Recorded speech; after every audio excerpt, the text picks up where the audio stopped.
All right, this is going to ruffle some feathers right here. Earl Campbell on fixing Texas football. You got to have a black quarterback. And don't Jerry Jones know that? But that was a Hall of Fame running back and former Texas Longhorn. He's an alum, Earl Campbell. You know, Earl Campbell was the animal for all you young guys, man. Go check out Earl Campbell, man. He was all power. And you go check out Walter Payton, Gale Sayers. There's a lot of great running backs other than the ones we know, like Adrian Peterson, Barry, Emmett. Of our time. But I'm gonna link this article in the description. The article link, just hit the drop down box. I link all my articles and sources there, man, so you always can find them for yourself. I'm not about hiding sources, act like I'm coming up with this stuff myself. But he says you got to have a talented black quarterback. That's how legendary Texas running back Earl Campbell says he'd fix the Longhorn woes, and the 64-year-old seems dead serious about it. The NFL Hall of Famer spoke to the Austin American Statesman this week when he made the claim, saying all these schools that are winning, even in the pros, have black quarterbacks. Campbell added, when guys are not open, something can still happen. Texas has lost 3 games this season and has only won more than 7 games in a season just one time since 2014. Its current starter is Sam Ehlinger, is white.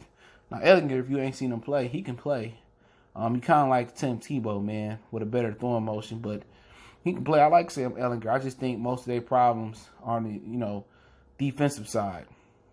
But I'll speak more on that. The Statesman report, Campbell cited successful quarterbacks like Tua, Tagovailoa, I can't pronounce his name, who is actually Polynesian, same thing. Vince Young, Jalen Hurts, Deshaun Watson, J.T. Barrett to back up his claim until the University of Texas realizes, and nothing against Ehlinger, you got to have talented black quarterback, okay? Said Campbell played 4 seasons for UT from 74 to 77, piling up over 4,443 rushing yards and 40 rushing TDs. He went on to have a legendary NFL career, rushed for 9,407 yards in 9 years. Campbell was inducted into the Pro Football Hall of Fame in '91. Rightfully so. He definitely deserved it. But I like Sam Ehlinger, man. Just looking at Texas problems, I think he the least of their problems. I think they can throw the ball a little better, but they just need better defense. You know what I'm saying? That's the thing about Big 12 teams. Big 12 teams fall short because they don't defend. It's all offense. Until a Big 12 team has a pro-style approach, at least to like Alabama and some other SEC teams, LSU went in there and just bullied them around. You got to play the game in the trenches. The game is played from the line on out. Linebackers to the DBs, offensive line, quarterback, tight end, running back, tight end, receivers, and so on. That's how the game played. But the last time Texas won a national championship, they had a talented black quarterback in Vince Young. So Earl Campbell, you know what? I'm definitely not mad with him. I support his whole statement, man, because I'm black and the brothers are doing a lot better than what it used to be. Charlie Ward, he was a Heisman Trophy winner, and he never got a chance in the NFL because he said if they weren't going to draft him in the first round, he was going to go play basketball, and rightfully so. A lot of these other guys, Hines Ward was a quarterback, never got a chance. Randall L was a quarterback, never got a chance. Brad Smith was a quarterback in Missouri, never got a chance. But a guy like Tim Tebow, who wasn't even as talented as a passer as Charlie Ward, got drafted in the first round. So I'm all with, the black community being biased and stepping out and putting their neck out for our own people. Somebody got to say it. Somebody got to step up and say it. You know what I'm saying? And for Sam Ehlinger, I don't think he a bad quarterback. I think he eventually get better, but I just like somebody supporting our own people and recognizing how great we've been. Deshaun Watson national championship. Tua is Polynesian, but we all know, you know what I'm saying? He ain't white. You know what I'm saying? And you keep going on. J.T. Barrett, Cardale Jones, he won a national championship.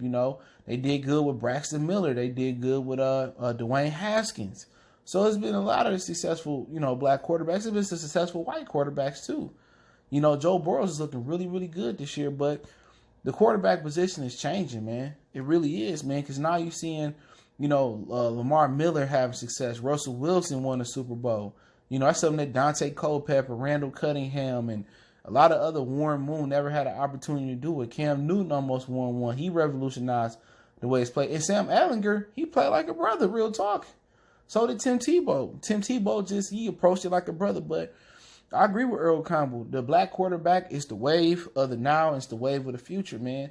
And now that you're getting guys that's bigger, stronger, faster, and quicker, you got to have something that happen, somebody that can improvise. You know what I'm saying? Because a lot of these players are not playing the game from the pocket because a lot of them young. The way you survive playing is playing through the pocket. John Elway had to find it out. Steve Young found it out. Peyton Manning knew it. Tom Brady knew it. That's how you got to play the game. But with these athletes getting bigger, stronger, faster, you know what I'm saying? You're going to have to do something else. But the one thing I do love about the way the quarterback position is going is that, the rules is changing where, you ain't got to be, pinpoint accurate, or you can run the ball a little bit because people scared to hit you. Where you can't beat the DBs up, the BBs can't beat the receiver up the field, so the windows are bigger. So you don't have to be as accurate. You don't have to be, go through your progressions as accurately as you have to. And the position is coming easier and easier to play. And it's becoming harder to defend because I can't touch the receiver. We can't hit the quarterback. You got defenseless receiver. So really, the position is being dumbed down, but also the position is being elevated because everybody got mobility now. Even Matthew Stafford out there moving around. You got Dakota Prescott out there moving around. So, the quarterback position is, the defend is real, real tough. But, for the University of Texas, maybe they should go back and get a black quarterback because that's the last time they won a national championship and they beat the super team, the Golden State Warriors of college football, USC. Even though they took some of their wins away because Reggie Bush didn't want to pay the money his family took for him when he was in college illegally, which he should have paid it back, and his honor still would be intact in USC, and his Heisman would still be honored. But, I'm all supporting Earl Campbell. Anybody that support us, I got to support him. And Earl Campbell, spoke some truth here. But Sam Ehlinger ain't a bad quarterback, though. They got to do better defensively. If the Big 12 want to compete for national championships with the SEC, they got the speed. Defensively, they got to put the recruitment there because all the defensive players is going to the SEC. And then if they are going somewhere else, it's the Big 10 and then the Pac-12. But, hey, it's Goodfellas Sports TV. I linked the article in the description. Don't forget we on Facebook, Instagram, Twitter. Reach out to the email. You got business, question, inquiry, sponsorship, video request. Want to make a donation? That link's in the description. Appreciate the love, support, and let me know what you guys think in the comment section. I will get back with you. Goodfellas Sports TV, one time for the one time.